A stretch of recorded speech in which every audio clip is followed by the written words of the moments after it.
Okay, cool. Hi, everyone. Yeah, thanks for all being here, and thanks for the organisers for an amazing event. I'm going to be talking about silly questions. I normally begin this talk by apologising for my title. You might think there's a norm in academia that one's title should indicate the broad area that one's going to talk about, and given that many questions in many philosophical topics might strike one as silly, you might think I've flouted that norm. But luckily, Enrico and Manolo both mentioned silly questions yesterday, and I'm sure most people here are familiar with them. So these are kind of questions brought to philosophical attention by Ken Walton in Mimesis, as many things were. And they're kind of questions about the goings-on in works of fiction that strike us as strange or inappropriate in a kind of aesthetically significant way. In some sense, they're questions about the limits of our imaginative engagement with works of fiction. So I'll just give you some examples. So this is Othello.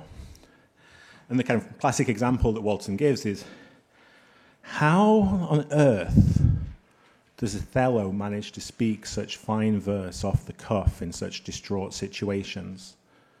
Are we supposed to think that he's like some kind of literary genius? Also, he speaks in this kind of bizarrely poetic way in contexts where you might think it's a sign of madness that he would do so. So we've got this kind of question, like, why does he do this? How does he do this? And that's kind of silly and odd. Second example is The Last Supper. And Walton asks, why are they all sat on the same side of the table? It's like a really bizarre dining arrangement. Like, what reasons could they have possibly had for arranging themselves like this? Are we supposed to suspect that they were kind of scared of kicks under the table or bad breath of their fellow dining people? It's a bit weird. An example from Kathleen Stock, Tantin. Why does he never grow old? Why has no one ever noticed? Why does nobody ever comment on this condition? Is it a blessing or a curse? And obviously there's lots of other examples that can be given, right? So, war films set in Germany, as many war films are, because they have a history. And I'm in German. I live in Germany, I can say this. But, all the soldiers are speaking English at home. And you're like, what's going on? Are we supposed to imagine that the teaching of English was one of the highest priorities of education in the years leading up to the war? It's kind of bizarre. So all of these kind of questions are kind of striking. There's something weird about these questions, something inappropriate about asking them. And in Walton's discussion, he kind of introduces the technical notion of silliness to describe them. So there's a quote on the handout. Walton says, these are silly questions. They're pointless, inappropriate, out of order. To pursue or dwell on them would be not only irrelevant to appreciation, but distracting and destructive. The anomalies they point to are not to be taken seriously. Okay? So the idea is these are just bad questions. You shouldn't ask them. Asking them gets in the way of the real project of appreciating the relevant things, right? Kind of miss out on Othello if you kind of start wondering these questions about how he's managing to speak like this. And what I'm going to try and do is kind of focus on a particular kind of silliness. I don't actually think this is a uniform phenomenon. I think different cases get different kinds of explanations. And I'm going to try and isolate a particular kind of silliness and try and say something interesting about that. I'm just going to kind of mention quickly two strategies for dealing with these questions that Walton mentions. So the strategies I'm going to call denial and de-emphasis. So the kind of question about Othello that I kind of indicated kind of assumes that Othello really does speak superb verse off the cuff in these situations. And you might think, that's not the case in the story, right? Shakespeare speaks fine verse, but we're not supposed to imagine that Othello utters the very words that Shakespeare puts in his mouth. Or think about the war film case. You're not supposed to imagine that all these German soldiers are speaking English. They're speaking German, it's just that the film's in English. So there's a kind of conflation of properties of the vehicle of representation and properties of the content of representation. If we go this way, then in effect, silly questions involve presupposition failures. Okay? Asking, how does he managed to do this is kind of like asking why the chicken crossed the road in a context where the chicken didn't cross the road. Right? There's something, that question's defective because its presupposition fails. And in this case, you've got something similar. The questions presuppose that certain things are fictional and asks why. And then, we've got cases of presupposition failure. So the questions are going to be defective and therefore inappropriate and whatever. And I think this seems to me perfectly the right move to make in some cases. I think the war film case is a really plausible thing to say. I'm kind of skeptical about it applied across the board. So here's one reason for that. So this is Babe from the Babe films, some of the greatest films ever made.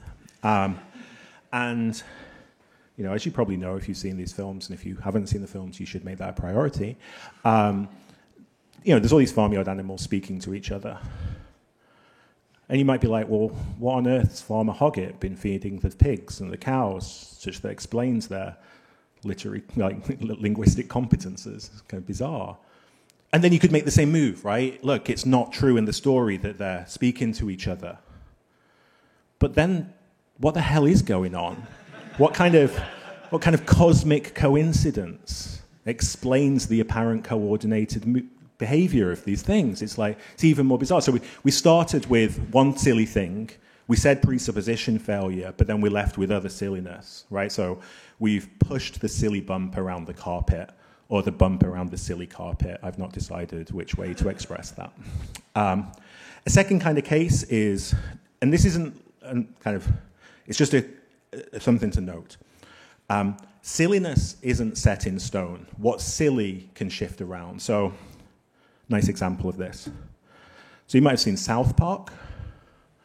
So in the first, suppose you're watching the first season of South Park and you're asking yourself, why's nobody noticed that Kenny keeps dying at the end of every episode, but then has this messianic ability to be back the next episode? That's weird. Why is nobody commenting on this kind of messianic tendency that the character has? That seems like a silly question, right? The thing is, in season 7 of South Park, they explain it. Kenny's mother's been cloning him, and there's this big thing going on. And I think a really natural thing to say there is, well, it used to be a silly question how this was happening, and now they've addressed this question, and it's not silly anymore. But if you go down the strategy we're thinking of, you have to say, it used to not be true in the story that he was kind of doing this, and now it is true in the story, right? Because we used to have presupposition failure, and now the presuppositions have changed. But that kind of prejudges certain questions about how fictionality over time works. And it's kind of surprising that you get this kind of, you have to say certain things about fictionality over time on this kind of thing. So, like I said, I think denial is the right strategy in some cases, but I don't think it's good across the board. The second strategy Walton mentions is de-emphasis. He says, the underlying fictional truths are, quote, not to be dwelt on or even noticed particularly. But there's lots of questions that aren't to be dwelt on or noticed particularly that aren't silly. So why is the character wearing a coat? You don't really reflect on that. But it's got an obvious answer. Fictionally, it's cold outside. Why doesn't the character float off into space? You don't notice, you don't think about that. It's kind of not something you dwell on. But it's got an obvious answer. Gravity works as usual. Okay, so lots of questions can be de-emphasized, but not necessarily silly. So I don't think citing de-emphasis really helps us get a grip on the phenomenon. The cases that I want to kind of focus on relate to a kind of feature of most or a lot of examples of silly questions. And that's that they're explanatory questions. They're questions about how or why something happens, right? How does Othello manage to do this? Why does he do this, right? And in most of the cases, the questions involve some kind of how or why. And one way to see that that's important is if we contrast the how or why question with the whether question's not silly. We could ask ourselves, is it the case in the story that Othello's speaking like this? We're asking whether this thing is fictionally true. That's not a silly question. You can answer it one way or the other, depending on your view. But the why question is supposed to be silly. Okay, so there seems to be something important about the explanatory questions. And one thing to note here is that the explanatory question, if we ask in like a question like, why is it fictional that P? That question's got an ambiguity because of like where you put the scope of the operators, right? So there's one reading of the question where the question is, what's the Q such that it's fictional that P because Q, right? What's the explanation in the story of this thing? And then there's a narrow scoped reading, which is like, what's the Q such that it's fictional that P because Q? What's the fact that explains the fictionality of P, not in the story, but from the outside? And one striking thing is, the narrow versions of the questions have answers. There's really good answers for why the kind of stories have the representational features they do. Why do the German soldiers speak English at home? Because the film was made in Hollywood for an American audience who don't like subtitles. Okay? Why is Othello, why in The Last Supper are they all on one side of the table? So you can see all their faces. It'd be a really bizarre picture if, like, you know, Jesus's face was obscured because of, you know, the seating arrangements. There's like really obvious explanations in these cases. So there's something about the wide scoped question that's silly.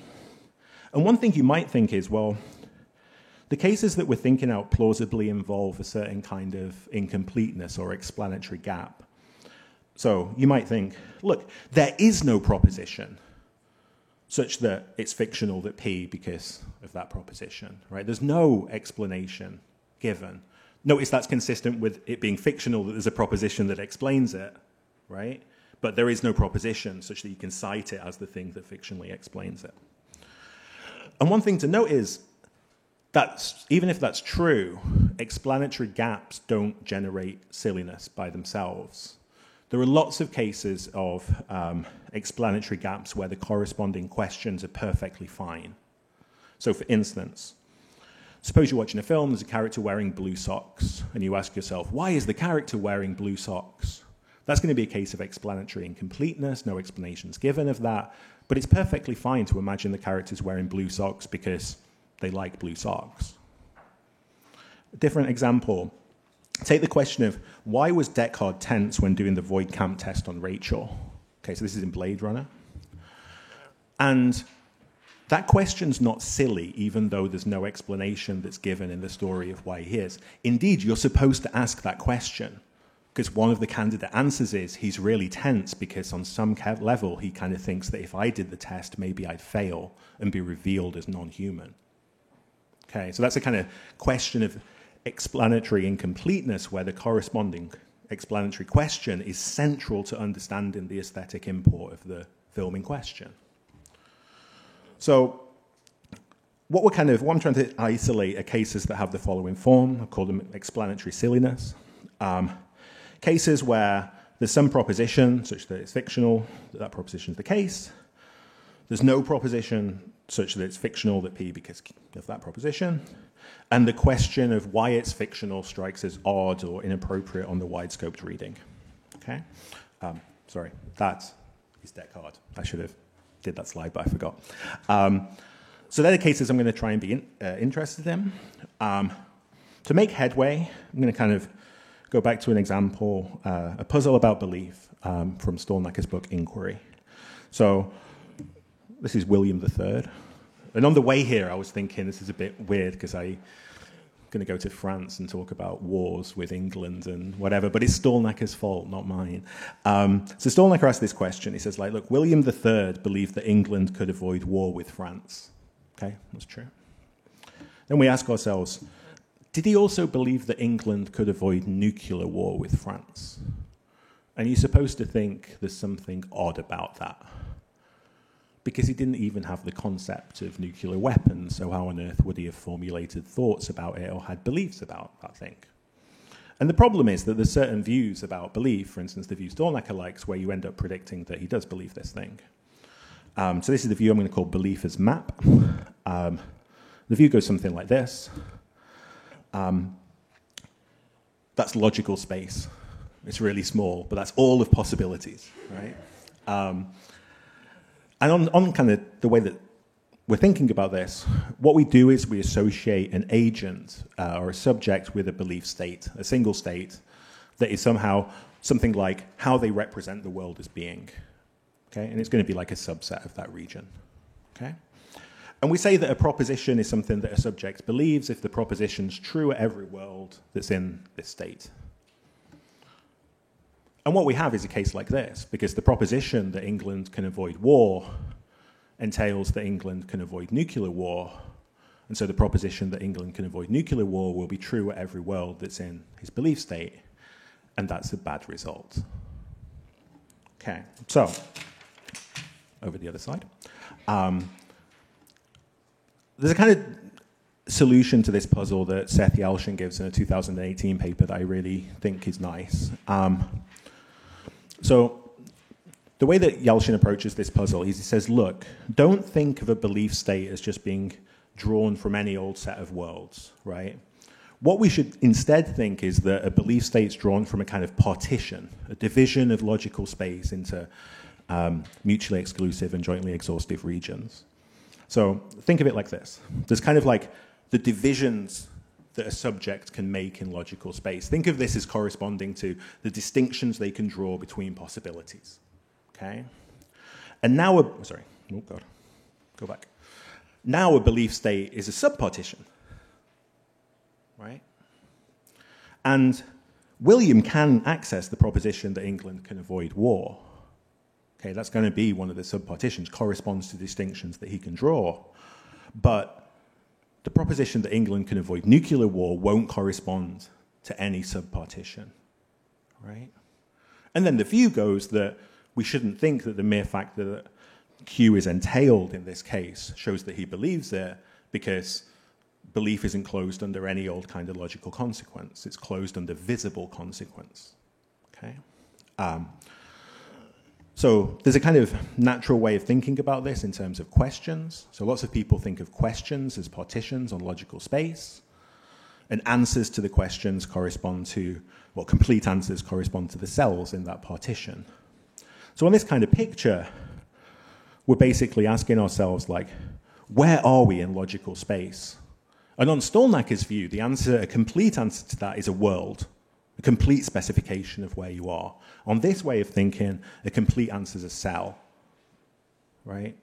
And the idea is, well, he can't ask any further questions because he can't draw any further distinctions, so he's done from a point of view of inquiry. So the motto is something like belief maps questions to answers. And this idea is called belief as question sensitive. And you can see, hopefully, how that helps address the puzzle. Because there are going to be propositions that are inaccessible to an agent that he can't access because he can't cut logical space up in the right kind of way. And so if these propositions are kind of inaccessible to him, he's not going to be sensitive to the kind of questions. The questions are going to be invisible to him. Okay? William III can't ask, should I use nuclear weapons? Because he doesn't have the right kind of concepts to ask that question. There's one kind of thing I just want to say about this. Here's a structure that can happen that's important. So suppose that an agent has a belief state that, is sensitive to the question P, right? But suppose that the why question of why P is the case corresponds to a partition structure like this. This is a case where a subject will be sensitive to the whether question, but insensitive to the why question, because they can't cut logical space up in the right way to get the answers to the why question, even though they can get the answer to the whether question. And you can see the relationship with the silly questions thought at that point. So transpose this to the case of fictionality. And it's kind of, you have to kind of go a bit indirectly. So one thing I want to say is, if belief is question sensitive in this kind of way, then imagining or make-believe should be question sensitive in exactly the same way. One very general reason for that is if you think of make-believe as some kind of offline or simulated analog to belief, then whatever structural features of belief are present should be replicated or simulated in the case of make-believe. Right? And this is kind of fits into a more general project that I've had. That if you think, for instance, belief comes in degrees, you should think that make-believe comes in degrees. And if you think that belief's question sensitive, you should think that make-believe's question sensitive too. Secondly, consider the following case. Caesar imagined that there was nothing in his pocket. You might get distracted and think, well, how? Because Caesar didn't have pockets. But where did he put his keys? You might think Caesar didn't have keys, but then how did he get into his house? So it's, of course, right? So just go with the example. So he imagined there's nothing in his pocket, and ask yourself, did he also imagine that there was no iPhone in his pocket? And that seems to be just like the William case, right? How could he have imagined this if he doesn't have the right concepts, right? In general, if you lack the concepts, you're not going to be able to have any of the same kind of cognitive attitudes, whether it's belief, make-believe, desire, or whatever. And this doesn't help by itself, right? Because if we compare the situation of William and Caesar to our situation with silly questions, it's very different, because we can ask silly questions. Caesar can't ask the question about iPhones, right? William can't ask questions about nuclear weapons, but we can ask the kind of questions in the silly case. So you might think, it's not really helped. So here's the kind of idea. True, we can ask the questions. The questions are visible to us, and we are sensitive to them. But there could be norms that say that certain kinds of questions should be treated as invisible. Okay? So the thought goes something like this. There's lots of ways that questions can be set aside or bracketed, right? Or there could be norms to that effect, right? Think about terrible dating advice on YouTube of things like you should never ask a woman her age, or you should never ask a man his salary, or whatever. Never ask somebody to referee a paper if they've recently been bereaved. Right? These are norms on questions. It kind of sets them aside for different kinds of reasons. And in the case of visibility, there's a kind of script associated with this, kind of behavioral profile. So, treating a question as visible, or a question being visible, involves distinguishing possible answers, being receptive to information that speaks to the question, etc. And the norms are basically saying, don't do that. Don't ask these questions. Don't distinguish answers to these questions. Don't try and get evidence that answers these questions. Don't whatever. Just set them completely aside. Treat the questions like the model that we have for William or Caesar in the other cases. So on this kind of idea, you're going to violate these kinds of norms simply by asking a question. You're going to violate the norm by asking the question, because asking the question involves distinguishing possible answers to the question. And the norms say, don't do that. So as soon as you ask the question, you violate the norm. Okay? So that's the kind of picture, right? Silly questions are screened off. They're norms associated with, saying, don't ask them. And are kind of given a kind of precise model for trying to think about that. Let me just kind of close quickly by saying a couple of things about a few features of this that I kind of like. So one thing is that it has this kind of structure. A subject can be sensitive to a whether question without being sensitive to a why question. And that's the structure we've got in the silliness case, right? We can ask, are they sat on the same side of the table? But the question of why is kind of screened off. So it has the right kind of structure in that sense. I'll just pick some of these for time's sake. Second thing I like about it is there's this bit in Walton where Walton has given us this seemingly beautiful and simple theory of fictionality that, roughly speaking, a proposition's fictional if there's a prescription to imagine that proposition. And then there's all these qualifications where he starts saying, you should imagine it should the question arise, it very often being the case that the question shouldn't arise. And he never gives a precise account of exactly what's going on there. And I think what I've kind of gestured towards is a kind of step of making this kind of bit of Walton that I always found quite obscure, kind of more precise. This kind of approach really nicely accommodates the kind of temporal aspects of silliness that I kind of mentioned. What was going on in the South Park case is that the creators of the show were recognizing that there was this norm and then changing it. And that can happen. So it used to be a silly question, now it's not, because the norms associated with engagement with the fiction have changed. The norms are going to be conventional. And so one feature that you're going to get predicted is that distinctive aesthetic effects will happen when the norms are violated for artistic reasons. So here's an example. So in Star Trek, you might ask yourself the question, what has been going on from an evolutionary point of view that explains why over time Klingons have become less humanoid? And obviously, from an external point of view, it's super simple, right? Like, we had really bad makeup back in the day and it's got better, right? But in the story, what's the explanation of the apparent change in how they look? And this is dealt with in Star Trek on different occasions. Sometimes they just reference it and make this kind of joke, and I don't want to say anything wrong because I know Stacey knows more about this example than I do because I don't watch Star Trek, but I think Worf says something like, oh, we don't talk about that.